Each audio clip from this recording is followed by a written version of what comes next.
Imagine living in a world where you couldn't call your family, send a text, or hear the voice of someone you loved. A single message could take days, weeks, or even months to arrive. And sometimes it never arrived at all. For thousands of years, every civilization searched for a way to conquer distance.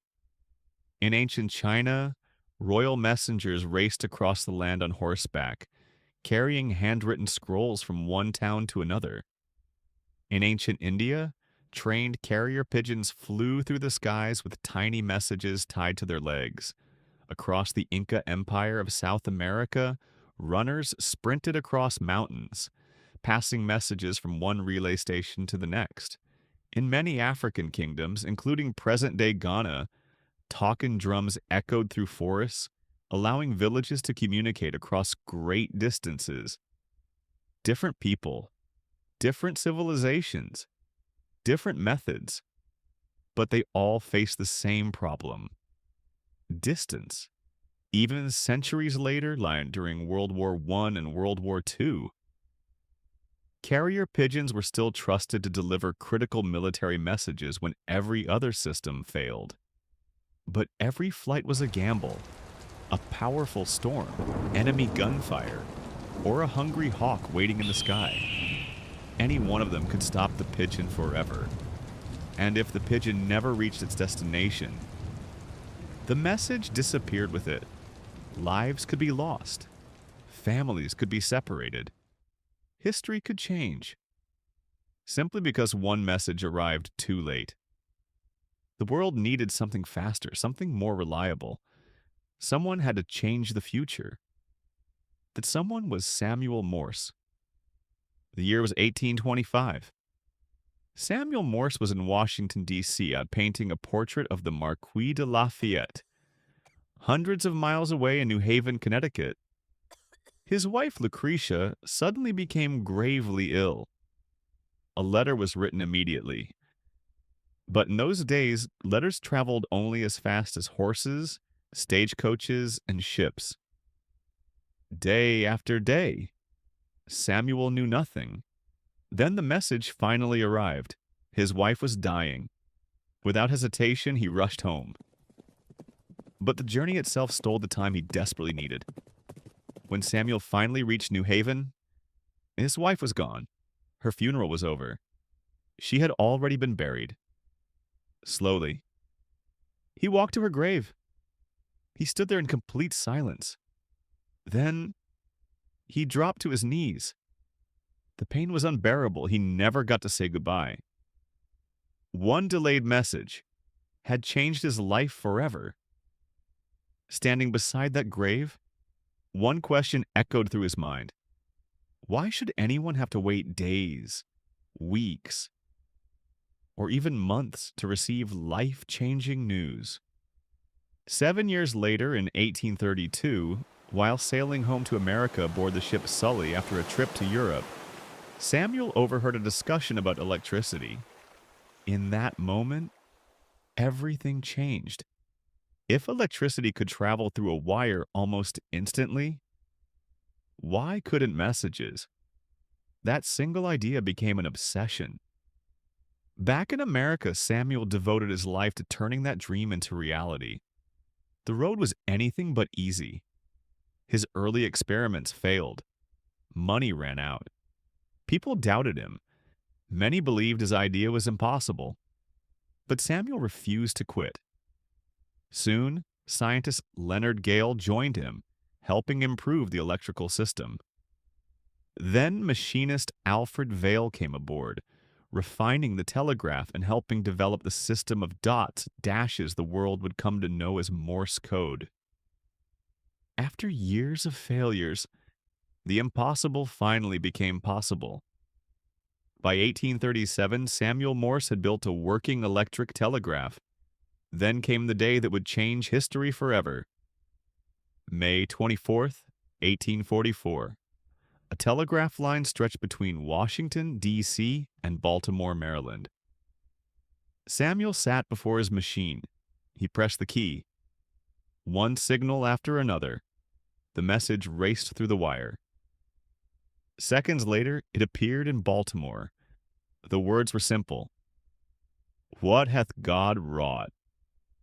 For the first time in human history, a message had traveled across a great distance almost instantly. The world would never be the same again. Telegraph lines spread across America, then across continents. Businesses expanded. Railroads became safer. Governments communicated faster. Families received important news in minutes instead of weeks. Samuel Morse had solved one of humanity's greatest problems. Or had he? Because there was still one thing the telegraph could never do. It could send words, but it couldn't carry a mother's voice. It couldn't deliver a child's laughter. It couldn't let two people separated by thousands of miles hear each other speak. The world had learned to send messages. Now, it wanted to send voices. And that challenge would be taken up by a young teacher with an extraordinary dream.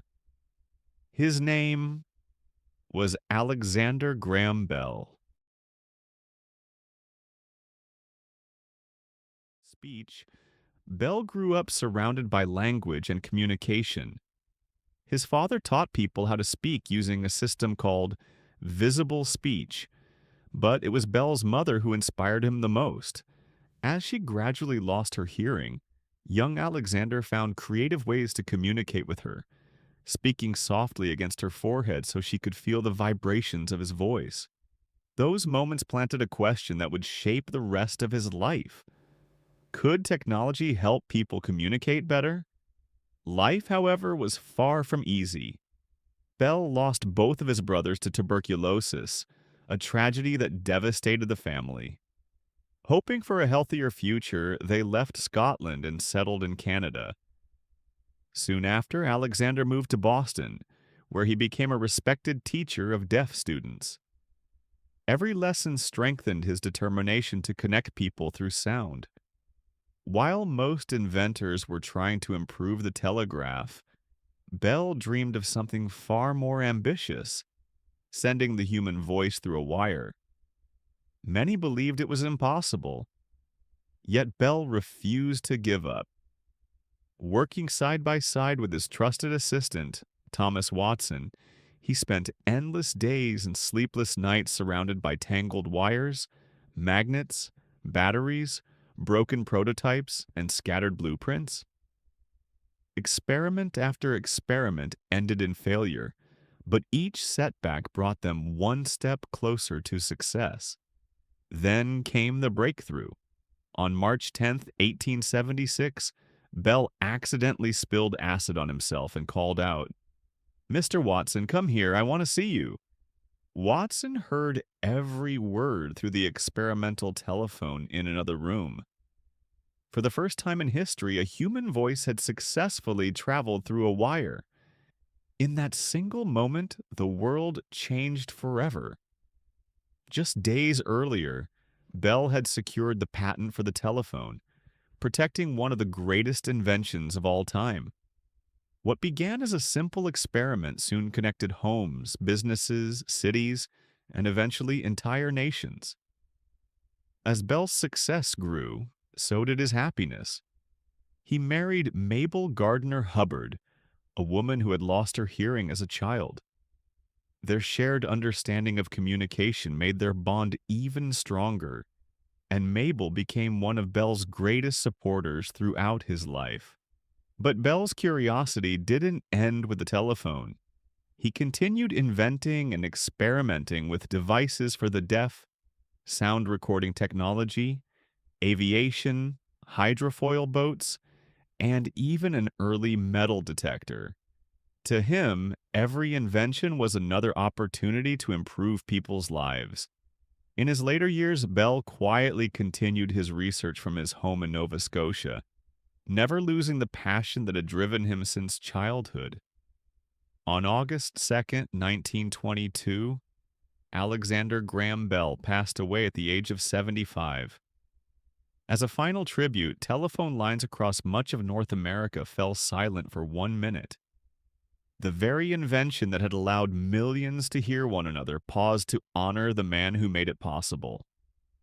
Alexander Graham Bell didn't just invent a device. He erased distance, connected humanity, and laid the foundation for the modern world of communication.